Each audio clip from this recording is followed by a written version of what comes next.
हमने last time जो stock किया था वो इस बात पे किया था कि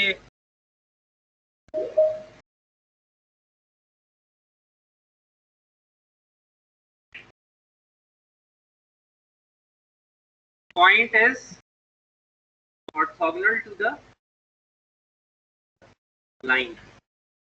So we derived an equation जहाँ हमने लाइन को भी एज अ वेक्टर ट्रीट किया था और पॉइंट को भी एज अ वेक्टर ट्रीट किया था. तो मैं दोबारा से लिखना शुरू करता हूँ and then examples I will ask you to solve it. अभी मैं आपको दूंगा तो आप पेपर पे खुद सॉल्व करें.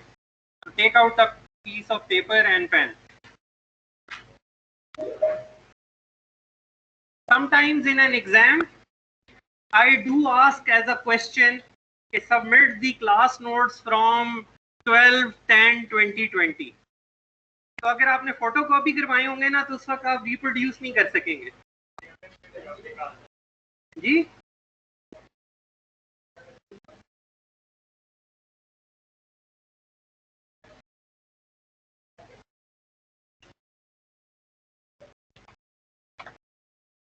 So I am again this equation of a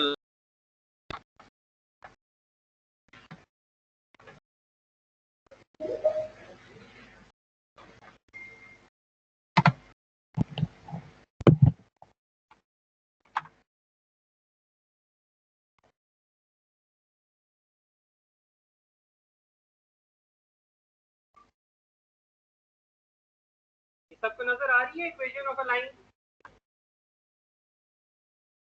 Yes, sir. Yes, sir.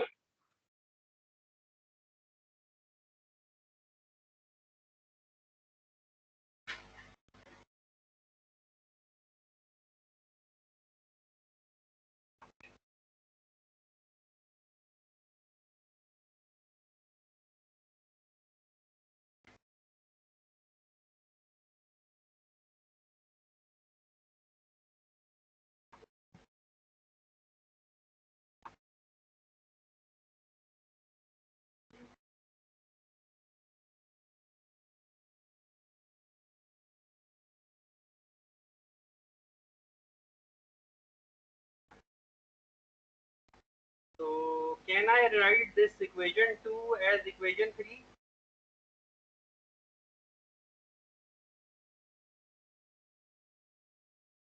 तो हमने इक्वेशन ऑफ अ लाइन को लिख दिया as a dot product of two vectors. तो ये जो Yes, sir.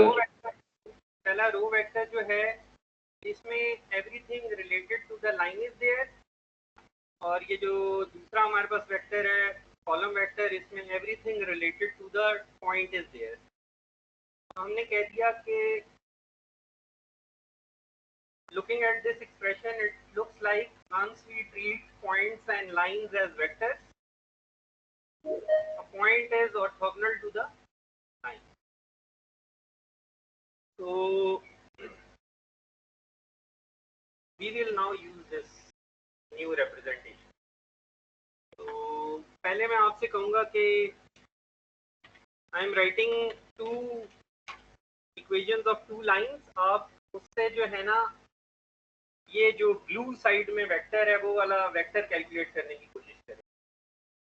तो पहली लाइन जो है हमारे पास है x इक्वल्स टू 1 और दूसरी लाइन है हमारे पास y इक्वल्स टू 1. So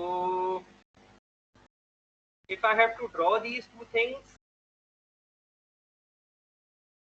ये x है और ये y है, ये x एक्सिस है y एक्सिस है. तो अब हम कहाँ पे ड्रॉ करेंगे ये x इक्वल्स टू 1 वाली लाइन? कहाँ पे है ये line? It is parallel to y axis. और y इक्वल्स टू 1 क्या है? Parallel to y equals to 1 क्या लाइन होगी? Parallel to x axis. So we already know where these two lines are intersecting. ये क्या कोऑर्डिनेट बनता है? क्या है ये 1 1 है ना 1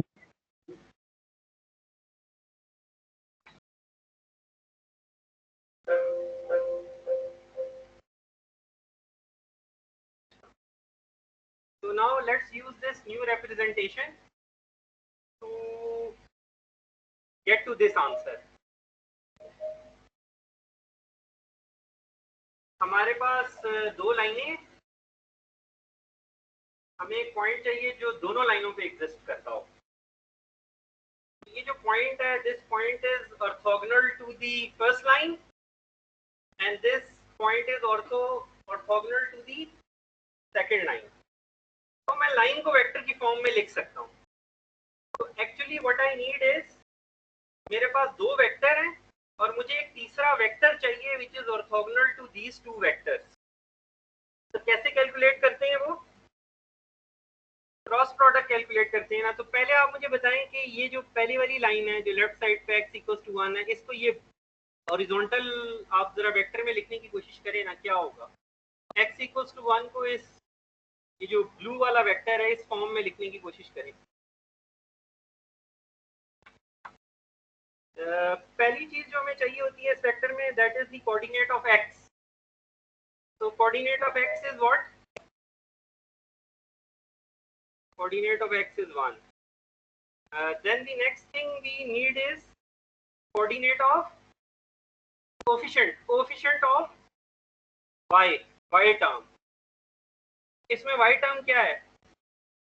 तो 0 आ गया। 0 ये मैंने ये यहाँ से यहाँ लिखने की कोशिश करा। और थर्ड हमारे पास क्या आता है? जो भी टर्म बच जाती है वो लिख देनी होती है। देखिए इधर यहाँ पे -c बची थी तो -c लिख दी है, तो वहां पे क्या है? -1 है।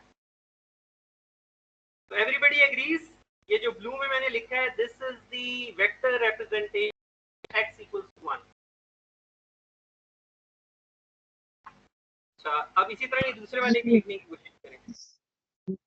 सॉरी, जो इन पे -1 लिखा है ये समझ नहीं आई। ये मैं आपको 1 को दूसरी साइड पे लेके जाना है ना। ये देखें हमने लेफ्ट साइड पे जो सारी टर्म्स को इक्वेशन के एक साइड पे ले गए। तो basically this is x -1 equals to 0। और फिर हम जो है ना इसको इस ब्लू वाले वेक्टर की फॉर्म में लिखेंगे। चलिए अब ये y इक्वल्स टू 1 लिखने की कोशिश करें आप, क्या होगा? x टर्म तो है ही नहीं, तो कोफिशिएंट है ही नहीं x का, y का कोफिशिएंट 1 है और -1 आ गया आपके पास। ठीक है, तो क्रॉस प्रोडक्ट कैसे कैलकुलेट करते थे हम? यूं करके ना किसी मैट्रिक्स की फॉर्म में हम लिख लेते थे 1 0 -1 और 0 1 -1। इस तरह करके आप क्रॉस प्रोडक्ट कैलकुलेट करते थे। तो जरा करें, जरा जल्दी से मुझे बताएं क्या आंसर होगा क्रॉस प्रोडक्ट का।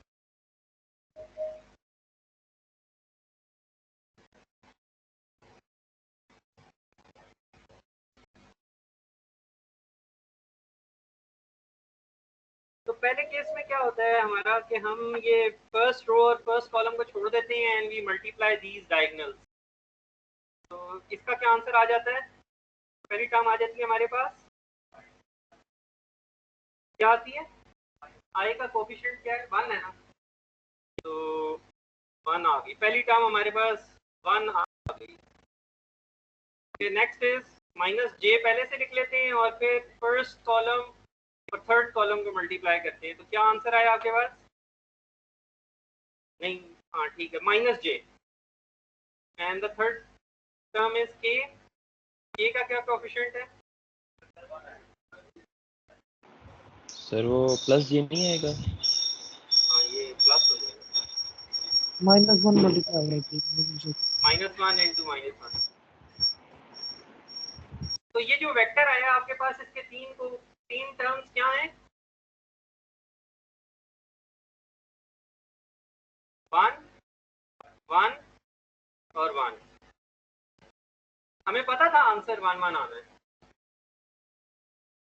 तो अब ये जो आपके पास रिजल्ट आया है, this is a point, right? You are intersecting two lines, तो you will get a point.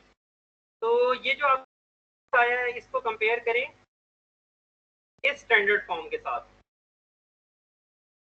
Last coordinate 1 होना चाहिए और बाकी x की भी वैल्यू आ गई आपके पास और y की भी वैल्यू आ गई आपके पास।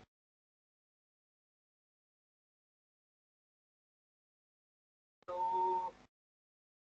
we did not need to use the simultaneous equation, हमें डायरेक्ट ही जवाब मिल गया है। अब हम क्या करते हैं कि हम 2 पॉइंट्स ले लेते हैं और उनसे लाइन बनाने की कोशिश करते हैं। तो 2 पॉइंट से जो लाइन बनेगी वो लाइन पहले पॉइंट के भी ऑर्थोगोनल होगी, दूसरे के भी ऑर्थोगोनल होगी। तो again once we have points, we write them in this form, we take the cross product and then we will have the answer। ठीक है, तो ये आप जल्दी से मुझे आप करके बता दें। मैं जो है कुछ पॉइंट्स ले लेता हूँ। लेट्स से 1.11 है आपके पास और 1.22 है आपके पास। तो you already know what kind of equation of a line will be there। ठीक है, ये इस तरह की कोई लाइन है जो स्लोप इसकी 1 है और 1 1 में से भी पास कर रही है और 2 2 में से भी पास कर रही है। अच्छा, तो ये जो पॉइंट है आपके पास एक्स वाई, इससे वेक्टर कैसे बनाते हैं? इस लेफ्ट वाली स्टैंडर्ड फॉर्म से कंपेयर करें। कैसे बनता है पॉइंट से वेक्टर? पहले लाइन से बनाया था ना, अब पॉइंट से बनाए, कैसे बनेगा? क्या तो वेक्टर? x y 1 x1 है, y1 है और तीसरा तो वैसे ही 1 है, x2 y2 और थर्ड क्या है? तीसरा पॉइंट क्या 1 होता है? 1। करिए जरा जल्दी से इसका कैलकुलेट क्रॉस प्रोडक्ट, मुझे जवाब बताएं क्या आता है। क्रॉस प्रोडक्ट कैलकुलेट करिए इसी तरह से, ये जो भी हमने किया है।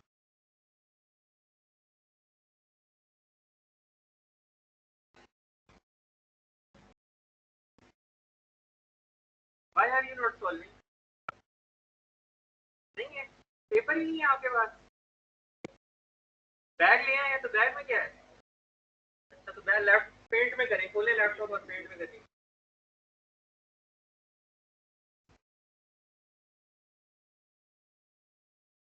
जल्दी से आपने मुझे इसका जवाब बताना है, क्या आंसर आया?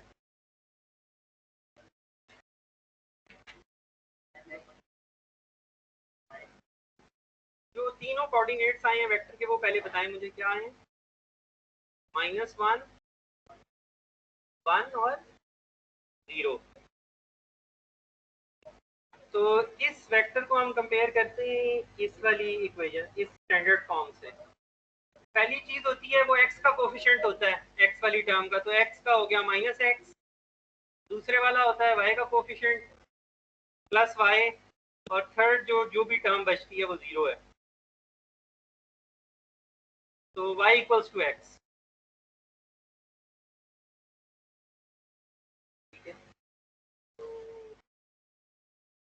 So this is our new representation of representing points and lines as vector. It will make our life very simple. अच्छा, एक और चीज मैंने करनी है।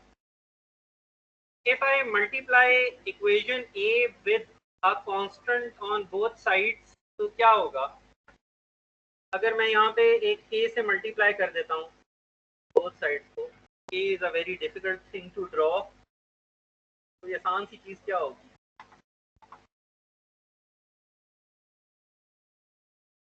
चलें k ही बनाने की कोशिश करता हूँ। k तो पहले यूज हो रहा है, गैमा बना दूं। पहले देखो मैंने यहाँ पे क्या बनाया, क्योंकि ये हमने सारे सिंबल्स यूज करने हैं बाद में जाके, तो k से ही मैं मल्टीप्लाई करूंगा, मेरे पास चॉइस नहीं।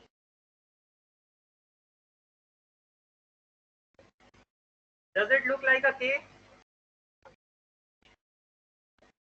ये k से, तो इधर 0 से k मल्टीप्लाई होगा तो चीज 0 हो जाएगी, ठीक है?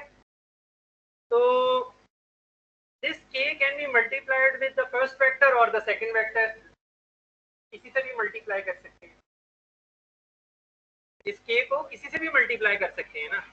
मैं order doesn't matter for a scalar, पहले वाले वेक्टर से मल्टीप्लाई कर दें या दूसरे से कर दें, ठीक है।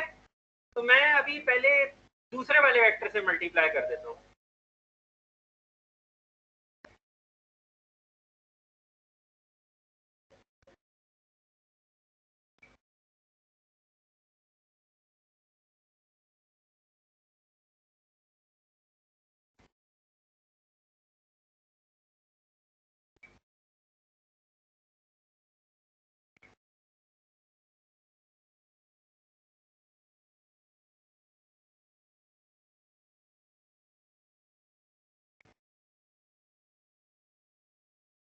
इक्वेशन बी को इक्वेशन ए से कंपेयर करें।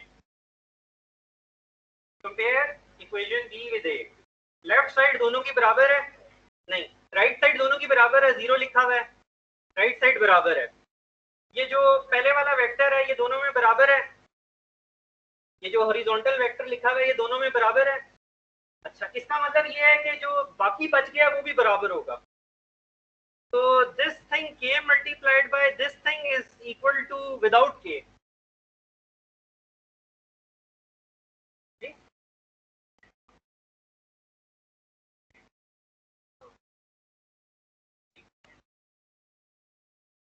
अभी देखते हैं ना इसका ये क्या हुआ है। लेट्स से अभी आपने आंसर निकाला हुआ था, क्या आंसर निकाला था आपने? इंटरसेक्शन ऑफ टू लाइंस का 1 1 था ना। तो 1 1 को अगर मैं मल्टीप्लाई कर दूं k से, k लेट्स से 5 है, वो तो 5 5 हो जाएगा। तो how are these two things equal?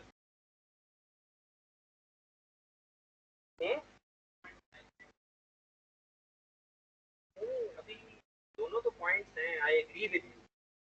First of all take out your mobile and ask a question using your mobile. Don't you have a mobile?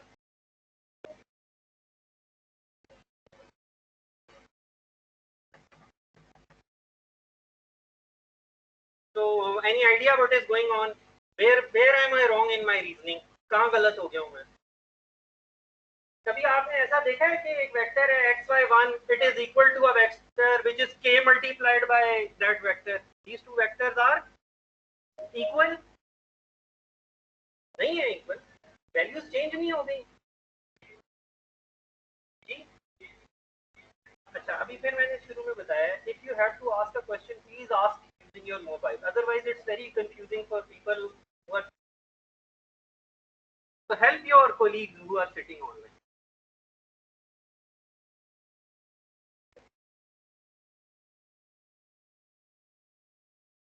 So anyone from the online team, क्या हो रहा है ये?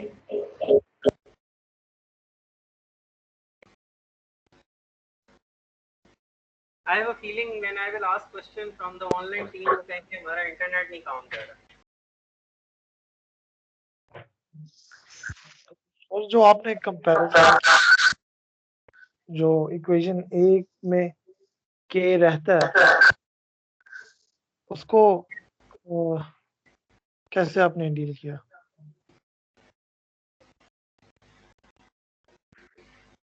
I couldn't understand, but sir आपने कहा कि right hand side दोनों की सेम है, फिर आपने कहा कि वो सेम है ए और बी में, तो विच मीन्स के जो बाकी रह गया वो सेम है।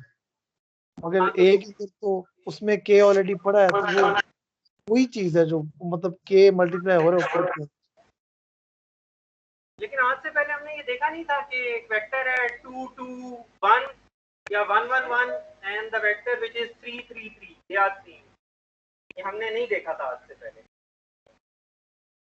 तो where am I wrong in my reasoning? या तो मैं रीजन गलत कर रहा हूँ कि ये बराबर नहीं हो सकते, या there is another explanation to this formulation.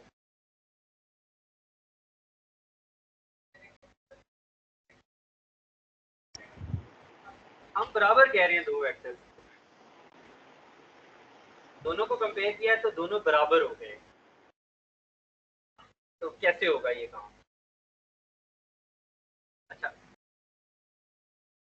अब ये नई रिप्रेजेंटेशन है This is our new representation. These are not just vectors. We know that these new vectors, they either represent a point or a line. ठीक है, तो हम एक फर्ज करें मैंने आपको एक पॉइंट दे दिया, एक वेक्टर दे दिया 3 3 3 लेट्स से, और मैं आपसे कहता हूँ कि मुझे जरा एक्स वाई कोऑर्डिनेट्स बताएं, तो क्या होंगे X Y coordinates? One answer is 3 3 which is wrong. देखिए सर 1 1 हो गया, जो कि वो तीसरा 1 होना चाहिए इस रिप्रेजेंटेशन ये शर्त ये है कि अगर आपने स्टैंडर्ड फॉर्म से कंपेयर करना है तो स्टैंडर्ड फॉर्म में तीसरी क्या चीज है, तो इस वेक्टर में तीसरा कंपोनेंट आपको 1 करना पड़ेगा and then you will understand कि ये क्या पॉइंट है. तो 1 1 1 लिखा हो, 3 3 3 लिखा हो, तो these two vectors are representing the same 2D point. इसको हम इक्विवेलेंट पॉइंट्स, इक्विवेलेंट वेक्टर्स कहेंगे. We are interested in the underlying point. We are not dealing with these things as just vectors. जी, सी का इफेक्ट आ गया ना, कि अगर मैंने आपके सामने 1 1 1 लिखा हो और 3 3 3 लिखा हो और मैं आपसे पूछूं कि मुझे पॉइंट बताएं, तो आप कहेंगे कि अच्छा मैं इस वेक्टर को कंपेयर करूंगा स्टैंडर्ड फॉर्म से. स्टैंडर्ड फॉर्म में आखिरी कोऑर्डिनेट 1 होता है. मैं पहले हर वेक्टर का आखिरी कोऑर्डिनेट 1 करूंगा और फिर मैं बताऊंगा आपको कि क्या पॉइंट है. तो जब आप किसी भी वेक्टर के साथ ये ऑपरेशन करेंगे, you will get the same point. Okay,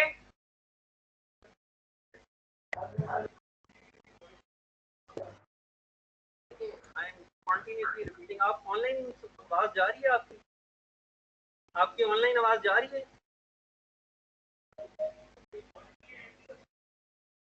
This is very important. I mean, if we have to function as a class, we have to make this adaptation.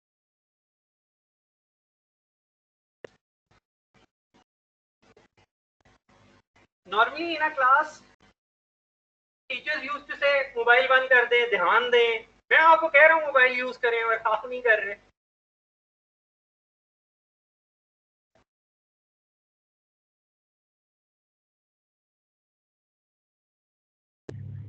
Okay, so these are equivalent vectors. हमने prove कर दिया ये बराबर है. जब आपके सामने दो वेक्टर आएंगे और मैं आपसे कहूंगा कि मुझे 2D पॉइंट बताएं, तो आप तीसरा कोऑर्डिनेट 1 करेंगे. ये वाली शर्त लाइन पे नहीं है, ठीक है. बट मेरे पास इक्वेशन ए में ये भी चॉइस थी ना कि मैं के को पहले वेक्टर के साथ मल्टीप्लाई कर देता, तो फिर horizontal vectors have been equivalent, however the numerical values would have been different. तो उधर भी यही केस है. अगर उधर से हमने इक्वेशन ऑफ अ लाइन बनानी है, आप बना लें बेशक. यहाँ पे मैं के मल्टीप्लाई कर देता हूँ, इसके साथ आप के मल्टीप्लाई कर दें, ये जो है, और एक इक्वेशन ऑफ अ लाइन लिखें, क्या बनती है. तो के is appearing on both sides of your equation, so it is making no difference to your equation of the line, right? Excuse me sir. जी, सर, ये थोड़ी कंफ्यूजिंग बात है, ये क्लियर कर दीजिएगा कि डज दैट मीन कि जो वेक्टर्स हैं वो तो एसेंशियली डिफरेंट है, जैसे 1 1 1 या 3 3 3 या इस तरह की जो परम्यूटेशंस हैं, लेकिन उनकी 2D जो प्रोजेक्शन है वो सेम है.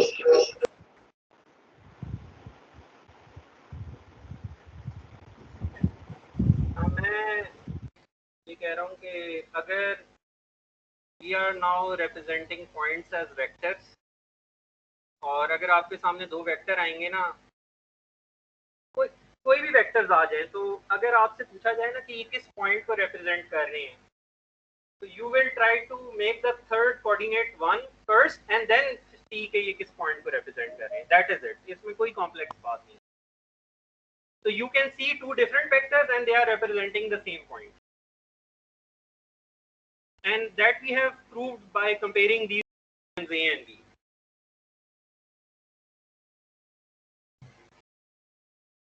अब ये क्लियर है? फेस टू फेस वालों को क्लियर है ये बात? Any confusion in this new representation? No sir.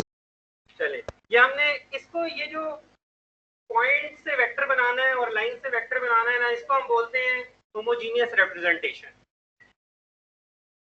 ठीक है, तो in computer vision we will be using homogeneous representation. जब भी आपको एक वेक्टर नजर आएगा ना, तो आपको तरीका आना चाहिए कि नॉर्मल रिप्रेजेंटेशन से होमोजीनियस रिप्रेजेंटेशन में कैसे जाना है और उधर से वापस कैसे आना है। ठीक है, तो from practical perspective our life is very simple now. अगर मैंने कोड लिखा हुआ था जो पॉइंट्स को ज्वाइन करके लाइन बनाता था, वही कोड मैं यूज कर रहा हूँ जो लाइंस को इंटरसेक्ट करने के लिए इस्तेमाल होगा। तो my life is becoming really simple from a practical perspective.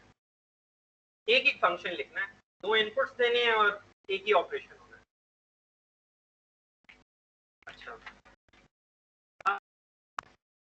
But you can do as a homework, मैं यहाँ लिख देता हूँ, आप जो है ना ये ट्राई कीजिएगा एज अ होमवर्क, इन 2 लाइन को इंटरसेक्ट करने का।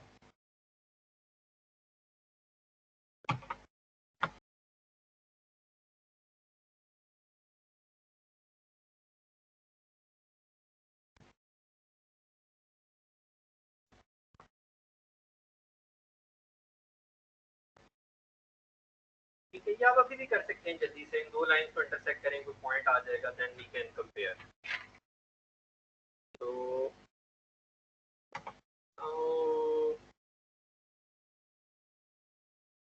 मैं सेव कर देता हूँ and I want a new.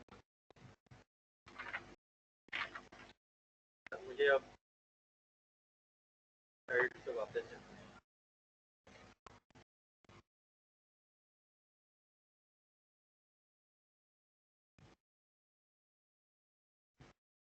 So we have started understanding the new representation, और अब हमें एक और चीज़ बहुत ज़रूरी है, understanding how the image is formed, और that representation is slightly different to what we have. तो इमेज कैसे बनता है, ये राइट टॉप पे ना आपको नजर आ रहा है इमेज कैसे बनता है। एक ऑब्जेक्ट होता है, लाइट रिफ्लेक्ट होती है, it passes through a lens और कहीं जाकर फोकस हो जाती है, ये ऑब्जेक्ट आपका बन जाता है। This is your camera, this box is your camera. तो जो ऑब्जेक्ट बनता है वो इन्वर्टेड बनता है, but your mind has figured out how to reinvert it and present to you. तो आपका माइंड आपको उस तरह रिप्रेजेंट कर रहा है जिस तरह ये राइट साइड पे आपको एक इन्वर्टेड पिक्चर नजर आ रही है, यही होता है। एक्चुअल इन्वर्टेड पिक्चर बनती है और your brain does some post processing and shows you an upright tree as an upright tree, right. तो ठीक है, अच्छा, ये जो सेंटर पॉइंट है जिधर से लाइट जा रही होती है, इसको हम क्या कहते हैं? इसका नाम होता है, आपने फिजिक्स में बहुत एक्सपेरिमेंट्स किए। अपर्चर तो कैमरे का पार्ट है ना, तो क्या पॉइंट होता है जिसमें से लाइट स्ट्रेट ही पास कर जाती है लेंस के? Focal point, may be focal point, I don't know. Optical centre कोई चीज होती है शायद। मैं जरा एक तस्वीर बनाने की कोशिश करता हूँ ताकि आपको रिफ्रेश हो जाए।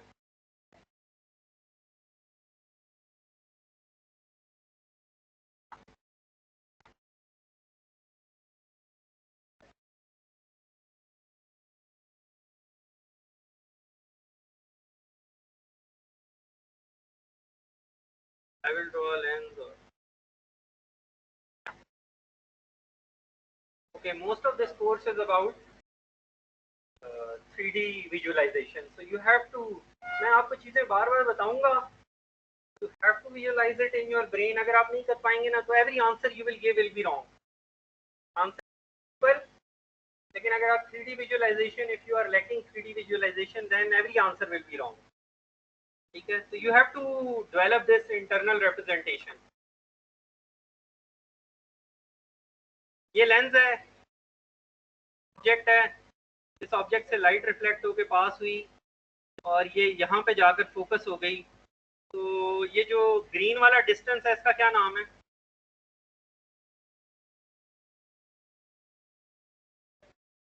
ग्रीन वाली लेंथ क्या हो गई? फोकल लेंथ, ठीक है। ये वाला डिस्टेंस इज फोकल लेंथ। फर्ज करें ये जो ऑब्जेक्ट है ना ये भी फोकल लेंथ पे ही पड़ा हुआ था,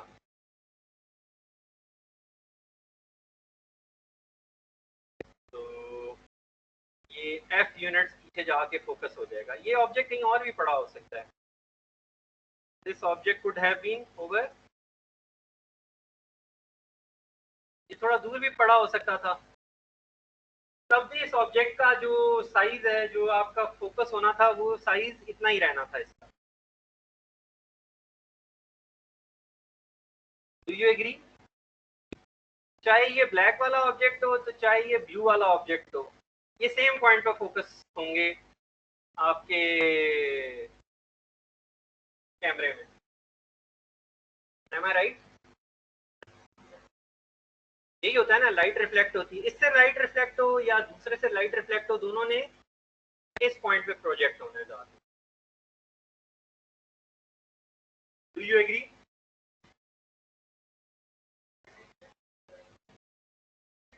हाँ,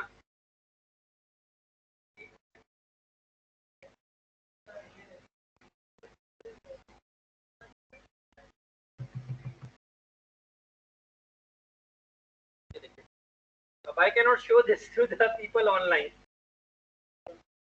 मैं कर ये रहा हूँ कि मैंने अपनी आंखों के सामने हाथ रखी है, मुझे आप नजर नहीं आ रहे, मुझे ये अपना हाथ नजर आ रहा है, मैं अपना हाथ हटाता हूँ मुझे आप नजर आ रहे हैं, एक ही जगह प्रोजेक्ट हो रहे हैं ना, मेरा सेंसर तो लिमिटेड ही है ना।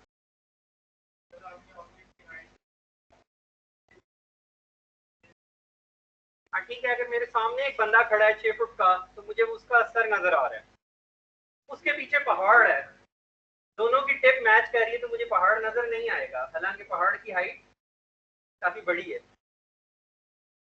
तो जिस तरह चीजें दूर जाती जाएंगी, ऑल ऑफ दीज पॉइंट्स, ये वाला पॉइंट, ये वाला पॉइंट, ये वाला पॉइंट, ये सारे पॉइंट इस जगह जाके प्रोजेक्ट होंगे।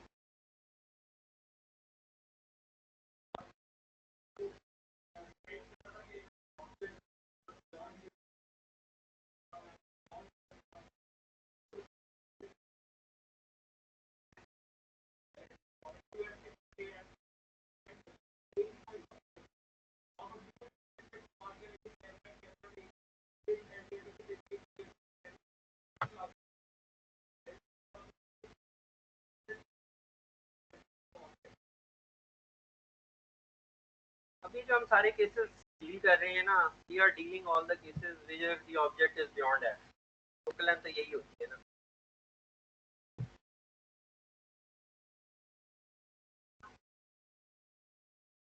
मुझे आपकी यहाँ पे भी आवाज आ रही, क्या क्वेश्चन है?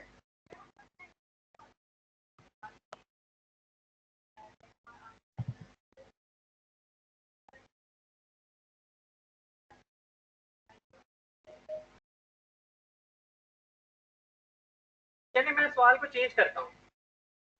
ये ट्री जो है आपको बड़ा वाला बना हुआ नजर आ रहा है, अगर दरख्त यहाँ पे हो या ये जो सामने छोटा सा आपको ट्री बना हुआ नजर आ रहा है स्लाइड में, ट्री यहाँ पे हो, दोनों का एक ही इमेज बनेगा।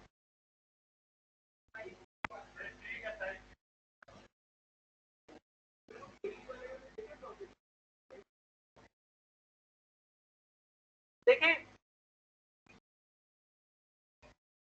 अभी आप भूल जाए, चलें आप बड़े वाले ट्री को भूल जाए थोड़ी देर के लिए। This is I am repeating first year और सेकंड ईयर फिजिक्स, या आपने इतनी दफा किए भी है ना एक्सपेरिमेंट। तो ये वाला ट्री भूल जाए, ये छोटे वाला ट्री जो कैमरे के सामने है, इमेजिनरी ट्री, अगर ये हो तो यही इमेज बनेगा या कुछ और बनेगा? ठीक है, अच्छा अब इस छोटे वाले को भूल जाएं और इस बड़े वाले ट्री को दें, तो क्या इमेज बनेगा? ठीक है, हाँ डिफरेंट है, साइज चेंज होगा। मैं ये नहीं कह रहा कि दो सेम ऑब्जेक्ट्स के सेम साइज के ऑब्जेक्ट्स डिफरेंट डिस्टेंसेस पे हों तो उनका इमेज सेम बनता है। What I am saying is कि इस येलो लाइन के ऊपर कोई भी ऑब्जेक्ट, कोई भी ट्री होगा ना जिसकी हाइट इस येलो लाइन जैसी हो, उसका यही इमेज बनता है। ठीक है,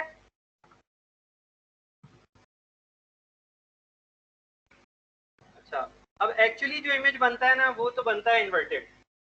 हमें आदत है इमेज सीधा देखने की, तो हम ये जो प्लेन है ना इसका बिल्कुल इस जैसा प्लेन इमेजिन कर लेते हैं कैमरे के आगे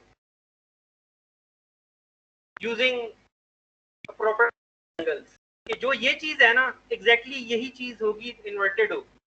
तो वो कौन सी प्रॉपर्टी है? इधर देखें ना, ये दो ट्राइंगल बने हुए नजर आ रही हैं आपको? एक ये ट्राइंगल है और एक ये ट्राइंगल है। ये दोनों कॉन्ग्रुएंट ट्राइंगल्स है। क्या मतलब होता है इस लफ्ज का? एक जैसे। सिमिलर का क्या मतलब होता है? मतलब शक्ल एक जैसी है, साइज मुख्तलिफ है। ये शक्ल भी एक जैसी है और साइज भी एक जैसा है। तो can you prove these two triangles exactly same? क्या प्रॉपर्टी ये फुलफिल कर रहे हैं तो ये एग्जैक्टली सेम है? एक तो एफ सेम हो गया ना। अच्छा, एक यही तो बताना है हमने, जो साबित करना है ना कि ये चीज, हमने जो चीज साबित करनी है ना वो ये है, ये चीज और ये चीज बस इन्वर्टेड है।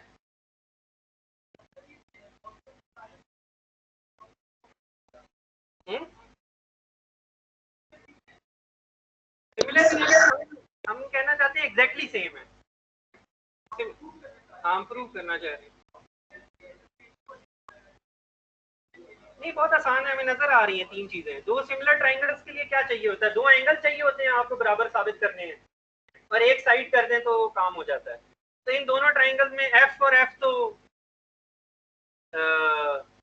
ये तो इमेजिनरी इमेज है ना जो हमने रखा हुआ है, वो हमने एफ पे रख दिया। ये जो पर्पल वाला एफ है ये हमने खुद रखा, तो ये लेंथ बराबर हो गई दोनों ट्राइंगल्स। अच्छा, एक दोनों जो है वो राइट एंगल ट्राइंगल हैं, तो एक ये एंगल बराबर हो गया।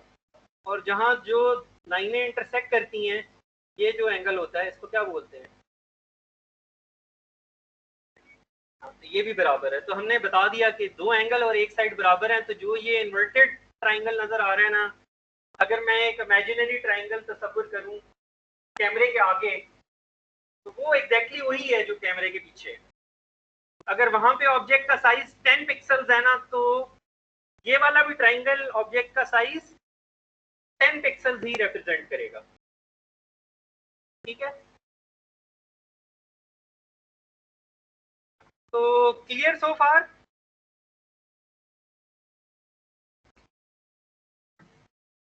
तो अब जो हमारा नया मॉडल बनने जा रहा है ना, ये पॉइंट्स और लाइंस और 3D, इसमें हम हमेशा ये अज्यूम किया करेंगे कि जो हमारा कैमरा है ना, जो हमारा इमेज है, वो हमारे जिधर से हम ऑब्जर्व कर रहे हैं, from where the world is starting, वहां से आगे है।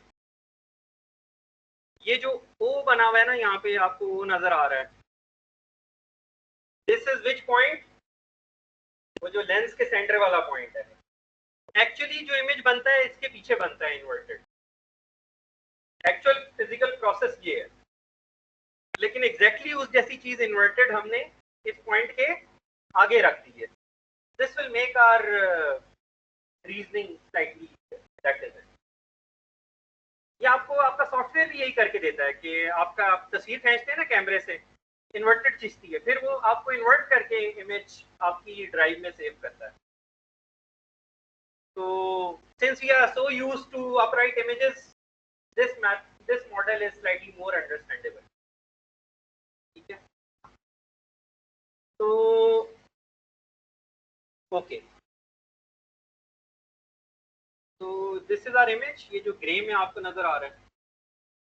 अब इस कोर्स में ये होगा कि प्लेन के लिए ना हम पाई का सिंबल यूज करते हैं। Image is a 2D plane, 2D plane ही होता है इमेज। अच्छा, अगर मैं इमेज का इस पिक्सल पे क्लिक करूं तो इज इट 2D और इज इट 3D? ये क्या चीज है, ये जो डॉट बना हुआ है, व्हाट इज दिस? ये 2D है। रोज और कॉलम्स, इमेज का कोई पिक्सल होगा, रोज और कॉलम्स, एक्स वाई की कोई वैल्यू, ठीक है। तो बट हमें पता चल गया है कि अब हम पॉइंट को एज अ वेक्टर कैसे रिप्रेजेंट कर सकते हैं। हम पॉइंट से वेक्टर बनाते हैं ना, तो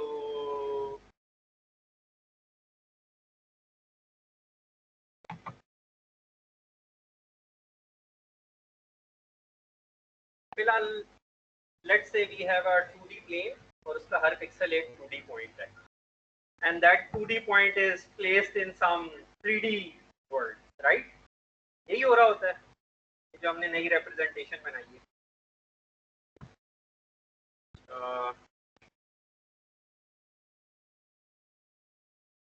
यहाँ पे आपको ज़्यादा क्लियर हो जाएगा। ये यहाँ पे आपको दो प्लेन नज़र आ रहे हैं, एक एक्चुअल 3D प्लेन है, ये जो एक्चुअल वर्ल्ड में एग्जिस्ट करता है, every square is a square, every rectangle is 90 degree. ये प्रॉपर्टी है ना 3D वर्ल्ड का जो प्लेन है, ये वाला इमेज आपको नज़र आ रहा है, that is also a plane. ये जो मेरे पीछे एक दीवार है, क्लासरूम की जो दीवार है, इट इज अ प्लेन। और जब मैं इसकी तस्वीर खींचता हूँ यूजिंग माय कैमरा, तो my image is also a 2D plane. Fine, you agree this? अच्छा, अगर मैं जो मेरे सामने दीवार है उस पे जो फैन लगा हुआ है या किसी ने कुछ लिख दिया है दीवार पे, is that point 2D point और 3D पॉइंट? ये वाला जो पॉइंट एक्स है जो 3D वर्ल्ड के प्लेन पे है, और अ 3D पॉइंट।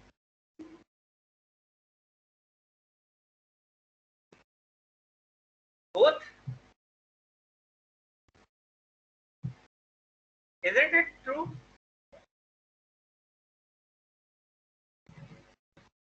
थ्री डी क्यों नहीं है? एक्स वाई और जेड होगा ना, उस जो पॉइंट है उसके जेड कोऑर्डिनेट होगा ना कुछ, क्यों नहीं होगा? वो जो मुझे सामने पॉइंट नजर आ रहा है उसकी डेप्थ कोई नहीं है?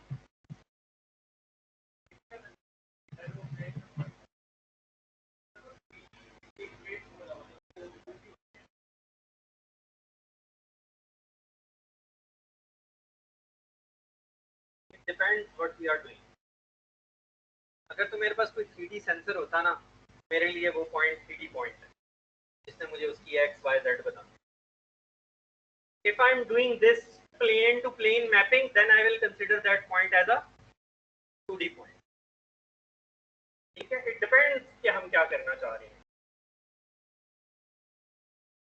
तो इस प्लेन का पॉइंट एक्चुअल 3D वर्ल्ड में जो प्लेन है उसका पॉइंट आपके इमेज के प्लेन पे पॉइंट पे प्रोजेक्ट हो जाता है, ठीक है। तो a 2D point on one plane is getting mapped to a 2D point on another plane. Do you agree with this? In homogeneous representation जो हमने अभी पता चलाई है, ये जो x लिखा हुआ है इसके क्या कितने, इसकी क्या डायमेंशन है? ये जो हमने नई रिप्रेजेंटेशन बनाई है इसमें x, इसका साइज क्या है? 3 डायमेंशनल है, x y और साथ हम कुछ और ऐड कर सकते हैं। उसकी डायमेंशन 3 है लेकिन वो है 2D. How confusing things are. चीज दिखते 3D है, बोलते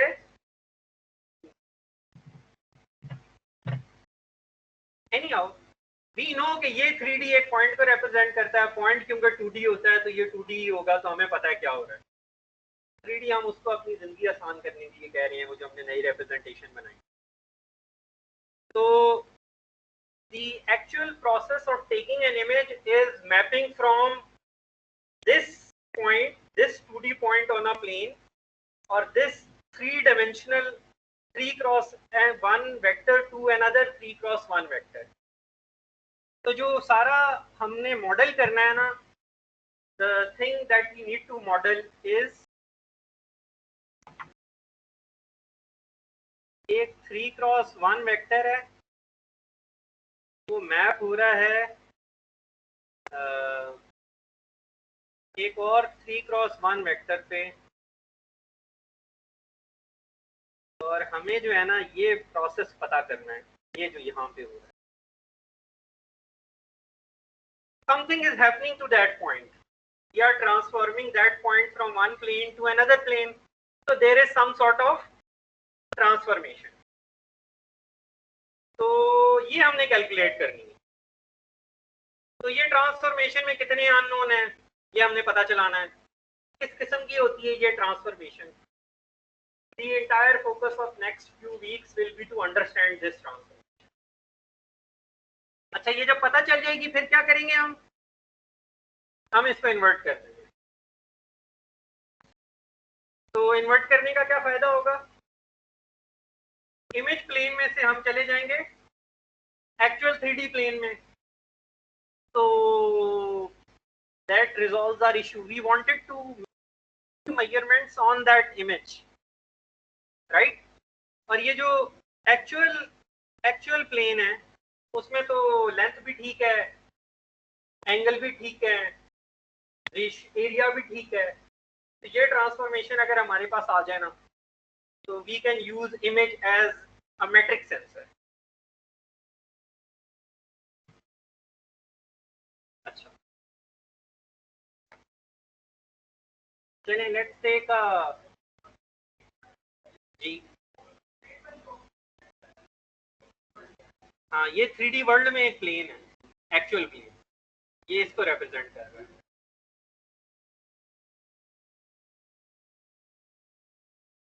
So any question from the online team? कोई क्वेश्चन नहीं है तो we can take a break. चलें, let's take a 10 minutes break.